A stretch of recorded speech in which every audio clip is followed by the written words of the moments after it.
भक्त के अधीन भगवान। एक कसाई की कहानी। एक कसाई था सदना। वह बहुत ईमानदार था। वो भगवान के नाम कीर्तन में मस्त रहता था। यहाँ तक कि मांस को काटते बेचते हुए भी वह भगवान का नाम गुनगुनाता रहता था। एक दिन वह अपनी ही धुन में कहीं जा रहा था कि उसके पैर से कोई पत्थर टकराया। वह रुक गया। उसने देखा एक काले रंग के गोल पत्थर से उसका पैर टकरा गया है। उसने वह पत्थर उठा लिया, वह जेब में रख लिया, यह सोचकर कि यह मांस तौलने के काम आएगा। वापिस आकर उसने वह पत्थर मांस के वजन को तौलने के काम में लगाया। कुछ ही दिनों में उसने समझ लिया कि यह पत्थर कोई साधारण नहीं है। जितना वजन उसको तौलना होता, पत्थर उतने वजन का ही हो जाता है। धीरे धीरे यह बात फैलने लगी कि सतना कसाई के पास वजन करने वाला पत्थर है। वह जितना चाहता है पत्थर उतना ही तौल देता है। किसी को 1 किलो मांस देना होता तो तराजू में उस पत्थर को एक तरफ डालने पर दूसरी ओर 1 किलो का मांस ही तुलता। अगर किसी को 2 किलो चाहिए हो तो वह पत्थर 2 किलो के भार जितना भारी हो जाता। इस चमत्कार के कारण उसके यहाँ लोगों की भीड़ जुटने लगी। भीड़ जुटने के साथ ही सदना की दुकान की बिक्री बढ़ गई। बात एक शुद्ध ब्राह्मण तक भी पहुंची। हालांकि वह ऐसी अशुद्ध जगह पर नहीं जाना चाहते थे जहां मांस कटता हो व बिकता हो, किंतु चमत्कारिक पत्थर को देखने की उत्सुकता उसे सदना की दुकान तक खींच लाई। दूर से खड़ा वह सदना कसाई को मीट तौलते देखने लगा। उसने देखा कि कैसे वह पत्थर हर प्रकार के वजन को बराबर तौल रहा था। ध्यान से देखने पर उसके शरीर के रोए खड़े हो गए। भीड़ के छटने के बाद ब्राह्मण सदना कसाई के पास गया।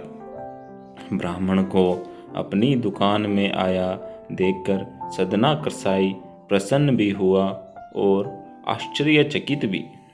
बड़ी नम्रता से सदना ने ब्राह्मण को बैठने के लिए स्थान दिया और पूछा कि वह उनकी क्या सेवा कर सकता है। ब्राह्मण बोला, तुम्हारे इस चमत्कारी पत्थर को देखने के लिए ही मैं तुम्हारी दुकान पर आया हूँ, या यूँ कहे कि यह चमत्कारी पत्थर ही मुझे खींचकर तुम्हारी दुकान पर ले आया है। बातों ही बातों में उन्होंने सदना कसाई को बताया कि जिसे पत्थर समझकर वो मांस तौल रहा है, वास्तव में वो शालिग्राम जी हैं, जो कि भगवान का स्वरूप होता है। शालिग्राम जी को इस तरह गले कटे मांस के बीच में रखना व उनसे मांस तौलना बहुत बड़ा पाप है। सदना बड़ी ही सरल प्रकृति का भक्त था। ब्राह्मण की बात सुनकर उसे लगा कि अनजाने में मैं तो बहुत पाप कर रहा हूँ। अनुनय विनय करके सदना ने वह शालिग्राम उन ब्राह्मण को दे दिया और कहा कि आप तो ब्राह्मण हैं, अतः आप ही इनकी सेवा परिचर्या करके इन्हें प्रसन्न करें। मेरे योग्य कुछ सेवा हो तो मुझे अवश्य बताएं। ब्राह्मण उस शालिग्राम शिला को बहुत सम्मान से घर ले आए। घर आकर उन्होंने श्री शालिग्राम को स्नान करवाया, पंचामृत से अभिषेक किया, वह पूजा अर्चना आरंभ कर दी। कुछ ही दिन बीते थे कि उन ब्राह्मण के स्वप्न में श्री शालिग्राम जी आए। वह कहा, हे ब्राह्मण, मैं तुम्हारी सेवाओं से प्रसन्न हूँ, किंतु तुम मुझे उसी कसाई के पास छोड़ आओ।